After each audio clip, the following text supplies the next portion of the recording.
se hace una historia, se habla de un viejo. Buenas tardes, hoy estamos con el candidato al Consejo Vladimiro Zavala Archila, del Polo Democrático, identificado en el cartón con el número 25. Buenas tardes, señor Vladimiro. ¿Cómo estás, Jimena? Bueno, ¿Contenta? Muy contenta de tenerlo aquí en nuestra entrevista. Para mí es un placer. Muchas gracias. En el día de hoy vamos a hacer primero una pequeña reseña histórica de la vida del señor Vladimiro Zavala, quien desde los 13 años ha mostrado interés en todo lo que es el desarrollo, en lo que concierne a la preocupación por el bienestar social. Vamos a hablar un poquito de eso con el candidato al Consejo, como les digo, Vladimiro Zavala Archila, del Polo Democrático, identificado en el cartón con el número 25. Bueno, vamos a hacer una pequeña reseña histórica. Cuando usted tenía 13 años, usted empezó a sentir un llamado de Camilo Torres. ¿Cómo fue ese llamado de Camilo Torres? Estamos en el año 65 y en ese año sale a la palestra pública Camilo y por motivos técnicos mi hermano me lleva a que grabemos una conferencia de Camilo en la Universidad Pedagógica Nacional. Y vamos, y ese día Camilo dice que el deber del cristiano es ser revolucionario. Yo era un niño prácticamente católico, todos me decían lambeladrillo, pues me la pasaba en las iglesias. Mi abuela católica y goda, mamá de mi madre, me había metido en eso. Pero yo tenía una angustia porque mi padre era marxista y dedicado como a procesos sociales y ya era compañero de Camilo. Cuando Camilo dijo eso, digamos que se me tranquilizó la conciencia, porque antes el padre Ángel, que era el padre, yo vivía cerca de los jesuitas de la 66, cuando yo decía que mi pecado era ser comunista, me decía, vaya y rece 3 Ave Marías y 5 Padres Nuestros. Pero a mí no se me resolvía el problema, era un problema de existencia. Entonces Camilo me lo resolvió y entonces tomé lo cristiano como un argumento para ser revolucionario y desde ese momento me mantengo en esa tesis. Creo que lo crístico social da una acción de amor, una acción de Che Guevara. Primero, Che quiere decir persona. Los mapuches, mapuche quiere decir mapu tierra y Che persona. Es la persona de la tierra. El Che Guevara es la persona de América. Eso es muy importante desde el lenguaje ancestral. Antes los argentinos lo unían a que Che significaba que venía del italiano. Pero hoy ya que se han vuelto más de nuestra América, lo reconocen como mapuche. Pero ¿por qué digo esto del Che desde hoy? Porque Guevara decía que no hay más dosis de amor que luchar por los otros, y él lo hizo pues dando su propia vida. Pero en lo central sobre Colombia, él escribe un libro que se llama La guerra de guerrillas es un método, autocriticándose de la guerra de guerrillas, porque a raíz de ese libro, un gran colombiano que se llamó Antonio Larrota murió tratando de convertir a Aguililla, que era un guerrillero de la guerrilla liberal anterior, en revolucionario, y Aguililla mató a Antonio Larrota.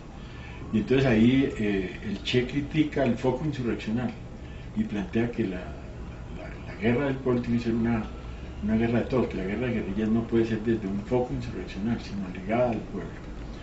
Eso determinó muchos cambios en la concepción de esos años, de los que nos movíamos al calor de lo que significaba la Revolución Cubana, y por eso fue el diálogo entre cristianos y marxistas, que es el diálogo entre Camilo y el Che Guevara, lo que unifica una expresión que se llamó Golconda, los sacerdotes rebeldes, que luego también se desarrollaron como sacerdotes a la liberación, SAL, y muchas otras expresiones que aportaron en los años 60 un Vaticano II al lado del pueblo latinoamericano, y que fue muy importante para la unión continental.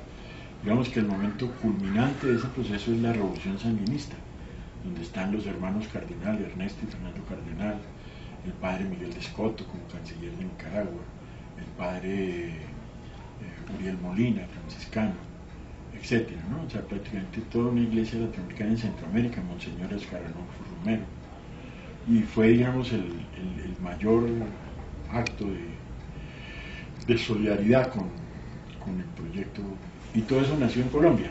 Ok, ¿dónde son sus ancestros? Los míos, mi padre es Panche, o sea, el abuelo, el papá de papá es de Tocaima. Papá nació en Bogotá y mi mamá es muisca, mi mamá es de Sativa Norte, que es alrededor de la parte sur de la Sierra Nevada del Cocuy. Y finalmente estuve en Argentina, que Pastoral Social nos dio una estructura de refugio aquí, y allá estuvimos trabajando con sectores populares. Conocí la experiencia del padre Carlos Mujica en la Villa 31. Carlos Mujica es un sacerdote parecidísimo a Camilo Torres, murió asesinado en 1974, es el primer asesinato de la AAA, lo dirige López Rega, de odio pues contra él, porque era quien iba a heredar el peronismo. Y allí también hacemos espacios de multiversidad intercultural ancestral con barriadas en Buenos Aires y grupos de la Teología de la Liberación y la Iglesia Menonita, que es una iglesia muy interesante, la Iglesia de Buenos Aires. Eso. Y regresa a Colombia. Y regresamos a Colombia y aquí me encuentro con esta situación del polo en el momento en que estaba, que era pues ya como el momento del problema que tuvo sí. el polo, digámoslo así, durante por la gestión en la alcaldía de Samuel Moreno. Exacto. O sea, en ese momento usted no estaba con el polo. No regresa ahora. Sí. Bueno, ahora que regresa, que está nuevamente en el polo democrático alternativo, candidato al consejo, dentro de los problemas que tiene Bogotá, uno de esos problemas es la seguridad. ¿Qué plantea usted? ¿Cuál es su plan de acción para mejorar esta seguridad en Bogotá? Es esa seguridad integral territorial que te digo, son 14 temas que empiezan por la jerarquía, o sea, que haya un orden en la ciudad. Entonces ahí tienen que intervenir básicamente las estructuras de seguridad, que las legítimas son la policía fundamentalmente. El orden sería sí, uno. Exacto. No comparto yo el tema de los celadores, ¿no?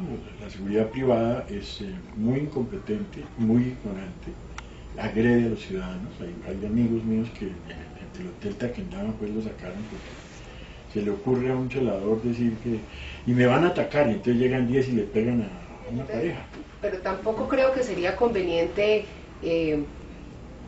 sacar a esas personas, sino me imagino que es capacitar a esas personas para que hagan mejor su oficio. Es decir, Néstor Elí lo decía muy bien, Jaime Garzón, uno del personaje de Néstor Elí, ¿no? Sí. O sea, los piratas de la noche, que es esas heladerías, tienen que tener otra estructura de organización, porque en este momento no es una buena estructura.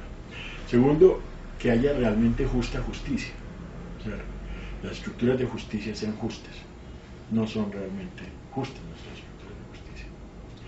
El tercer capítulo es una administración pública eficiente, ¿sí? Eso sí que es importante, porque hemos visto que las administraciones públicas últimamente, creo que de todos los ciudadanos estamos aterrados que no es que sean muy eficientes, y cada vez hay más y más investigaciones y más gente implicada en escándalos, en corrupciones. Entonces, exacto. ¿Qué hacer para eso? Lo otro es que haya la propia seguridad, que es que la gente maneje su estructura de defensa. Es decir, alguna vez a Bateman le preguntaban hace muchos años, ¿y usted cómo hace sus cursos para sus cosas militares? Y entonces decía, no, yo no tengo que hacer cursos. Una señora yendo a San Victorino a comprar las cosas del mercado, ya tienen que tener un plan político militar, que tienen que coger la cartera bien, etcétera, no mirar para un lado o para el otro. Entonces, es decir, hay un proceso consustancial de la seguridad. Lo otro es la fe de las comunidades. La fe de las comunidades es muy clara, que son sus creencias religiosas, humanas, místicas. Esos son un factor central de seguridad, si se saben compartir, si se saben respetar. La producción de las comunidades, el patrimonio de las comunidades. ¿Cómo hacer para que esas comunidades tengan producción? Por ejemplo, en nuestra campaña hicimos que una señora que tenía un local, que no lo estaba usando, y otra que producía disfraces, en dos barrios distintísimos, Bosa y Florida, se juntaron y ahí se empezó a generar un proceso de producción. O sea, el desarrollo endógeno es fundamental, el desarrollo entre nosotros más con el TLC, porque muchas cosas se van a caer. Entonces tenemos que generar ampliación de nuestro mercado interno. El otro factor es el tema de la educación, o sea, una seguridad en la educación, que es un libre acceso en todos los temas desde los primeros ciclos a una educación universitaria. Yo creo que la educación tiene que ser gratuita toda, incluso la universitaria. Para todos los niveles sociales. Para todos, para todos. El régimen, o sea, los chilenos ya están diciendo que van a pagar más impuestos, los empresarios chilenos, para que se resuelva el tema estudiantil. El que no quiere el secretario de Hacienda, que es de Piñera, ¿sí? Pero los empresarios chilenos saben que si se les acaba el país, si no educan a la gente. Si no resuelven. Sí, claro. Bueno, el otro punto es la salud, que sí creo que hay que generar un modelo de salud absolutamente distinto a de la ley 100 que fracasó. O sea, se puede hacer ¿Qué fracasó para usted en el modelo de la ley 100? La intermediación de las entidades promotoras de salud. ¿Por qué? Porque usaron los recursos para otras cosas. Segundo, no se necesita el intermediario. Nuestro sistema de salud antes de la ley 100 era el más parecido al cubano. El cubano es absolutamente eficiente, porque nadie administra, sino es una relación entre pacientes y oferta médica. De hecho, antes de que hubieran tantas EPS grandes, en Colombia, así como en otros países, existían lo que eran las clínicas odontológicas pequeñas, las clínicas médicas pequeñas, era el odontólogo independiente, que le iba bien, el médico, la psicóloga, pero hoy en día parece ser que toda la gente tiene que estudiar una profesión para ir a trabajar a una EPS por un sueldo mínimo. No, es que el sector más golpeado de las EPS es el sector salud, o sea, antes un médico se ganaba 5 millones de pesos, digamos, en un No, ahora se gana 1,5 millones. 1 millón, y para lograr los 5 tiene que trabajar 5 veces. O sea, en cinco clínicas diferentes y por turnos. Entonces, es decir, es un modelo absolutamente perverso. Entonces, el distrito va a terminar haciendo una EPS del distrito. Está bien que la haga, pero yo cambiaría totalmente el modelo. Es decir, habría que derogar la ley 100. Es decir, hay que generar un gran movimiento social. ¿Y qué haría para modificar esa ley? Primero es movernos socialmente. Viene la papeleta, es posible que se pueda colocar la octava papeleta, que es contra la ley 100. De todos modos, mucha gente vamos a votar esa papeleta en estas elecciones, y puede que genere un proyecto como lo generó la Constitución del 91 en su momento, que fue a partir de la séptima papeleta. Hacer un nuevo proyecto y un nuevo modelo de salud. Eso. Ahora, si ahí logramos también meter el tema de que no entre la reforma educativa, también sería clave, porque yo estoy básicamente en el tema electoral, porque mis estudiantes me dijeron, bueno, usted que tiene labia y pensamiento a pelear contra la reforma de la ley 30, porque en el momento ya el presidente Santos quitó los artículos de privatización porque vio lo de Chile. ¿Por qué estaban peleando las personas por la reforma en la educación? La ministra salió a decir que no había motivo para que la gente estuviera manifestándose en contra de esa reforma, que era para beneficiar a los estudiantes y que era que la gente no estaba bien informada. Fue lo que dijo la ministra en los medios de comunicación. Sí, lo que pasa es que ella llegó y dijo... ¿Qué le ve usted a eso? Ellos dicen que...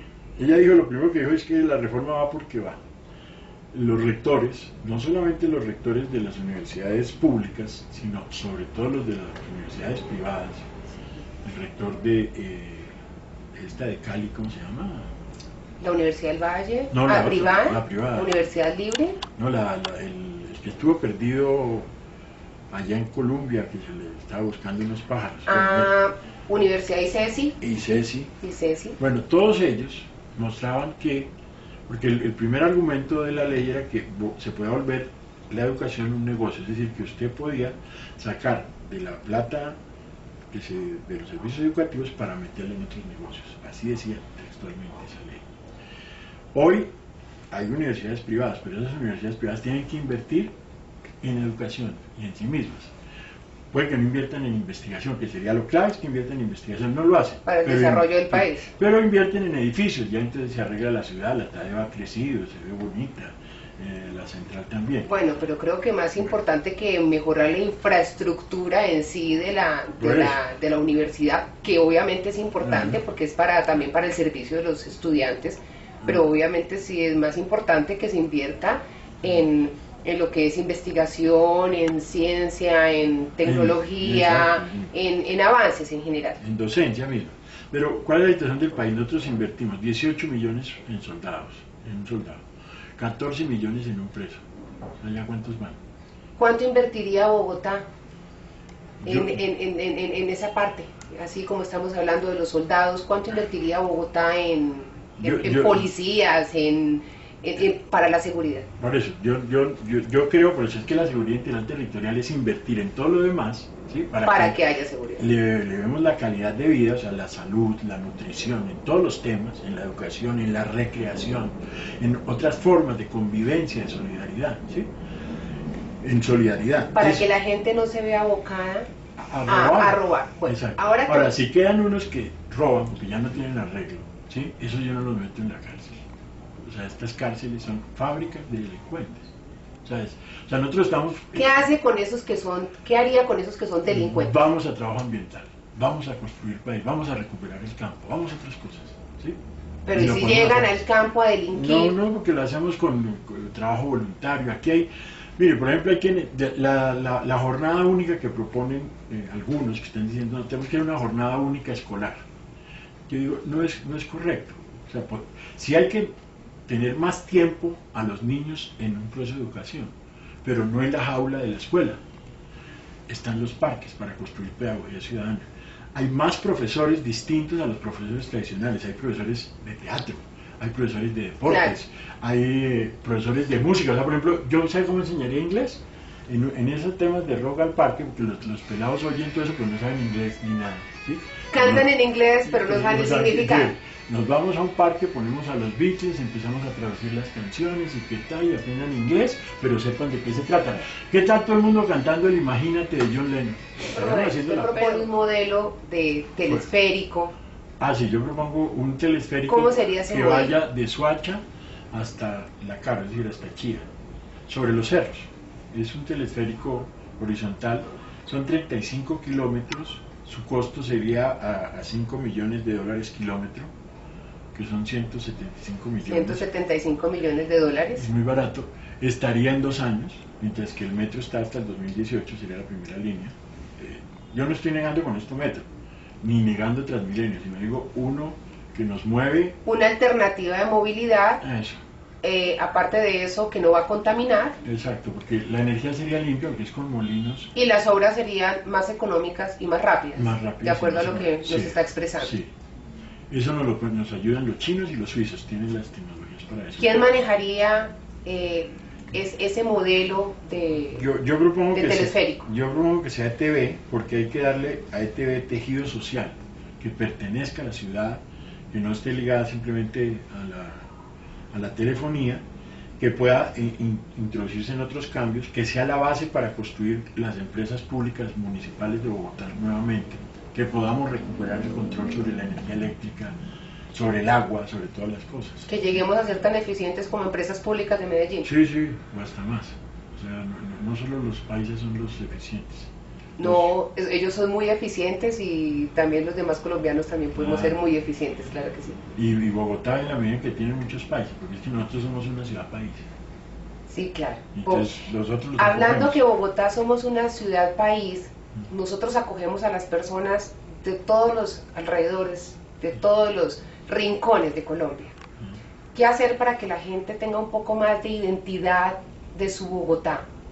Que haya más cariño hacia la ciudad, más compromiso. Bueno, mire, lo del telesférico es un homenaje a Germán Rojas Niño. ¿Por qué? Se llama Jerónimo ese proyecto. Porque Germán Rojas Niño, en alguna de las operaciones del Caquetá, capturaron un helicóptero. Y le decían, lo necesitaba una operación militar, pero no se hizo. Entonces él lo que hizo fue subir a los niños del Caquetá, allá de Belén de los Andaquíes, a ver la selva desde arriba. Ellos llegaron a la Constitución del 91 ya viejos, pues. y los oía decir, usted nos cambió la vida porque nos permitió ver desde arriba el mundo. Entonces, volver a ver el mundo desde arriba es clave para nuestros niños, porque estas calles, como están, es un laberinto, perdónenme que digo casi de ratones de laboratorio. Entonces los jóvenes tienen que salir el trapo azul, el rojo, el del Nacional, el del América, y agarrarse, porque no están viendo el mundo. Ya no se ve, es que ya Bogotá ya está cada vez más invadida de edificios. ¿Qué hacer para que esa construcción tenga también un control y se mantengan lo que son las casas? Y porque ya realmente, eso de como vamos, nos vamos a volver como un Japón. Ver desde arriba nos va a permitir eso que tú solicitas, o sea, la dimensión de Bogotá, ¿sí? Entonces el paisa, el tolimense, el que llega, vuelve a cantar el que en Bogotá no ha ido con su novia Monserrate y no sabe lo que es canela ni tamal con chocolate, ¿no? Y vuelve el vallenato que está metido aquí, la salsa que está aquí, todo lo que está, que es la pluridiversidad de Colombia. O sea, porque, a ver, en la época anterior, cuando los encomenderos, aquí hubo una pelea entre el pan y la arepa. ¿Por qué? Porque el encomendero, para plantear su prestigio, tenía hornos de pan, entonces acabó todos los robles y los nogales. La arepa era un budare muy pequeño que gastaba poca madera. Le tocó que volverse paisa, arepa y huevo en la costa. La más cerquita que nos quedó fue la boyacense, la manzana. Pero por la violencia volvió la arepa. Hoy Bogotá es una ciudad de arepa. Entonces, lo que hicimos en alimentación, arepa o pan, pero de calidad, ¿sí? Para todos los niños, para la gente, que es el tema de comedores, donde tenemos que elevar la calidad de esos comedores. Pues sí, porque en esos comedores normalmente vemos que siempre llegan las comidas ya vencidas, los niños se enferman porque los alimentos que llegan los entregan vencidos. ¿Cómo es posible que no haya un control sobre esto? O sea, ¿qué se haría en ese caso? Entonces, mire, uno de los controles es las juntas de los usuarios del comedor. Tendrían que tener toda una estructura de vigilancia acompañada de la estructura de salud local, que tiene que apoyar inmediatamente eso, de la estructura educativa y todo, y que haya un proceso de calidad. Aquí hay que cambiar la vigilancia, porque aquí la única vigilancia que se hace, las formas de control, son formas fiscalizadoras de buscar, digamos, la mosca en el vaso de leche o el punto blanco en el vaso de petróleo, o sea, buscar al diferente y fregarlo. No. Tienen que ser construir con el diferente la mejor opción de vida, ¿sí? Y eso es posible. Entonces los comedores no es solo alimentar la barriga, sino también el espíritu, que leamos cuentos, que llegue la obra de teatro, que el nivel cultural se eleve allí para abuelos, para los que llaman indigentes, y todo eso nos baja los niveles delincuenciales a 0 puntos, creo yo. Bueno, en el barrio Belén lo logramos, bueno, esto ya lo experimentamos. Bueno, pero retomando eso que usted nos está diciendo, sí, que esos comedores, aparte habría lo que es teatro, recreación, ayudas para que las personas pues tengan otra visión, digámoslo así, del mundo. También sería posible que lo que son los indigentes, porque es que comúnmente en esos comedores los indigentes van, se alimentan y salen a robar.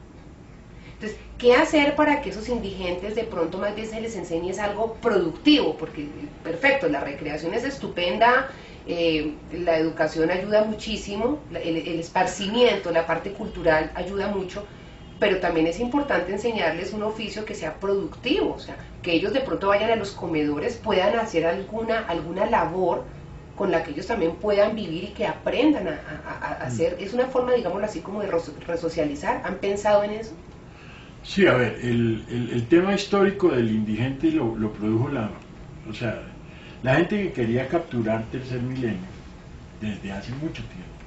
O sea, el 9 de abril del 48, o sea, los gaitanistas quemaron los centros de poder, pero no quemaron la séptima.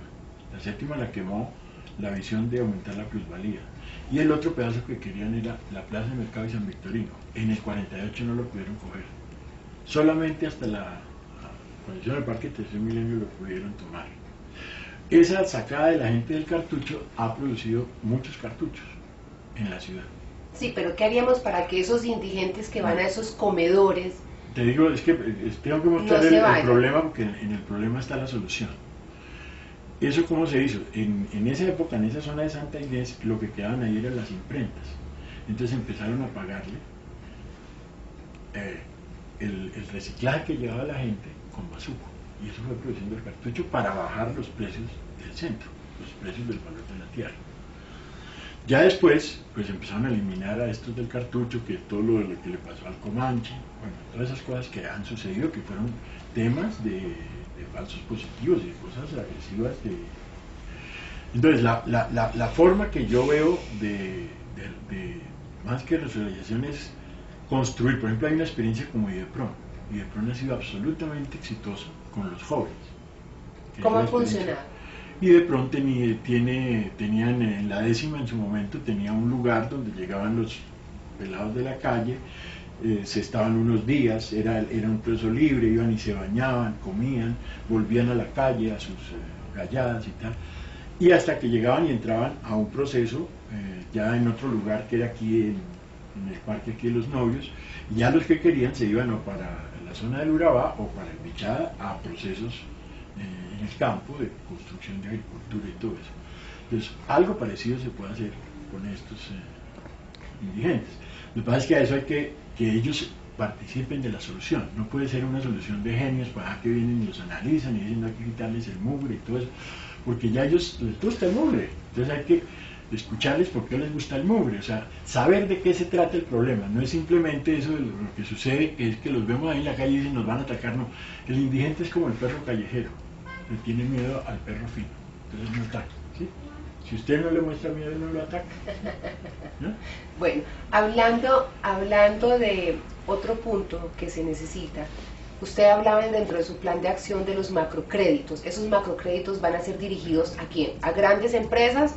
O sea, porque... Es la construcción, básicamente eso se llama, una estrategia que se llama el banco de quinto piso. Ahorita en Belén, la semana pasada logramos hacer el comité de base del polo, la multiversidad intercultural ancestral Germán Zavala, porque ahí nació papá en el barrio Egipto, y el banco del afecto Claudina Liderato, una líder que murió en un accidente de tránsito. El banco del afecto es primero desde la solidaridad. Nosotros habíamos hecho eso como sancocho nacional, que era unas cosas que decía Bateman, que hay que meter todo en el sancocho para poderlo tomar, todos los valores, las cosas que somos los colombianos, todo eso. Y una cadena de los afectos. Lo vimos un banco porque necesitamos recursos. Entonces, hay un banco de primer piso, bancos de segundo piso, bancos de tercer piso, de cuarto piso y de quinto piso. Entonces, lo que necesitamos es macrocrédito para dárselo a los pobres, al que no tiene respaldo financiero, al que no le vamos a pedir ni su casa, nada, sino por ser pobre. Cuando hablamos de los Grillo, pobres, estamos hablando de los estratos 1, 2, 3. Sí, los que no tienen ningún recurso, no tienen donde caerse muerto, pero hacen negocios, porque sobreviven. ¿Y con excedentes. qué vamos a hacer? A ver, ¿qué vamos a hacer con la problemática que está sucediendo? Que casi siempre todos los gobernantes, todos los políticos, los candidatos, siempre están pensando en el estrato 1, 2, 3, porque son los más necesitados, entendible. Sí. Los otros, el estrato 5 y 6, no tiene problema porque entonces tienen supuestamente los recursos económicos, especialmente el 6, para vivir muy bien, que la clase alta en este país normalmente es muy poca.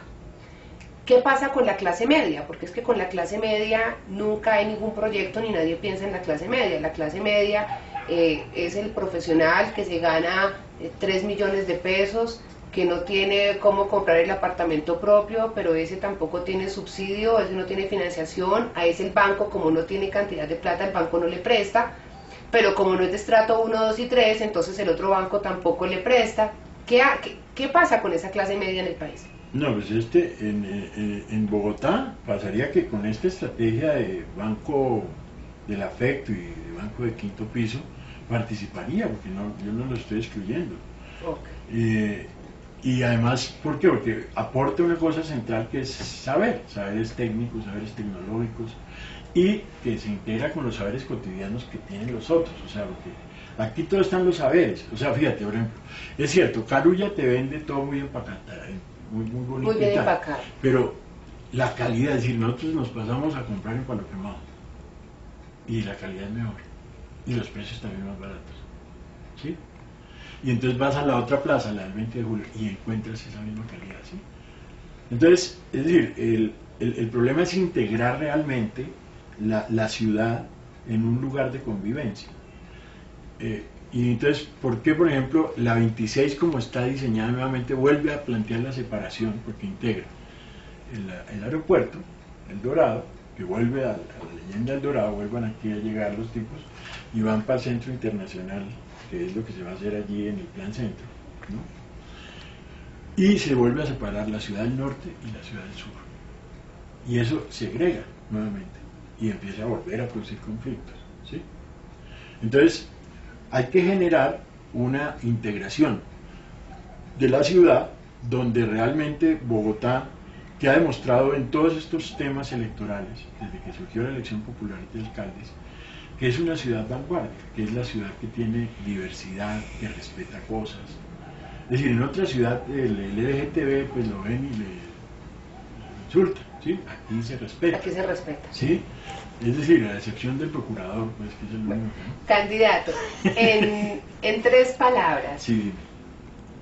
para que se dirija a los bogotanos, ¿por qué los bogotanos deben votar por usted al Consejo en estas elecciones, que son el 30 de este mes? Porque, primero, estoy en el polo democrático que tiene el mejor candidato de la ciudad y que no le dan cabida, que es Aurelio Suárez, y los invito a que voten por él, porque el programa mío es el programa de Aurelio. La diferencia es la siguiente, que el concejal es la máxima autoridad de la ciudad, o sea, el Consejo de Bogotá es la máxima autoridad, hay una inversión de valores que es el individualismo, entonces se lo dan al alcalde. Entonces, realmente es coadministrativo, y aquí tiene que haber realmente un control político permanente, ¿sí? Yo voy a ejercer ese control político sobre estos elementos que les he comunicado. Nunca he estado en nada, pues, ¿cómo se llama?, deshonesto. Todo el tiempo he luchado por los valores que he presentado, pues, lo ético, lo lógico y lo estético. O sea, ¿qué es eso? Que quiero hacer las cosas bien, quiero estar bien informado, quiero tener fe en los bogotanos y las bogotanas, que es lo que me implica esta propuesta, y cuarto, quiero hacer todo por la ciudad. Bueno, hoy estuvo con nosotros el candidato Vladimir Zavala Archila, identificado en el tarjetón con el número 25 del partido del Polo Democrático Alternativo, a quien le damos nuestros agradecimientos por todos sus conocimientos que nos ha compartido en el día de hoy. Muchas gracias, candidato. A ti. Muy amable.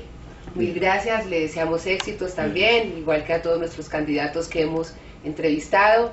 Y a ustedes, los bogotanos, les recordamos que los invitamos a que voten este 30 de octubre y que ustedes decidan por la persona que a ustedes les parezca que se identifica con el criterio de ustedes. Recuerden que si votamos todos los colombianos, si votamos todos los bogotanos, cada cual en sus ciudades, en sus departamentos, haremos que cada cual tenga la ciudad que realmente queremos. Bogotá depende de nosotros los bogotanos, por eso los invitamos a votar este 30 de octubre y nuevamente les agradecemos que nos hayan acompañado y les recordamos que en el día de hoy nos acompañó el candidato Vladimiro Zavala Archila, identificado en el tarjetón con el número 25 del Polo Democrático Alternativo. Iba matando canallas con su cañón de futuro.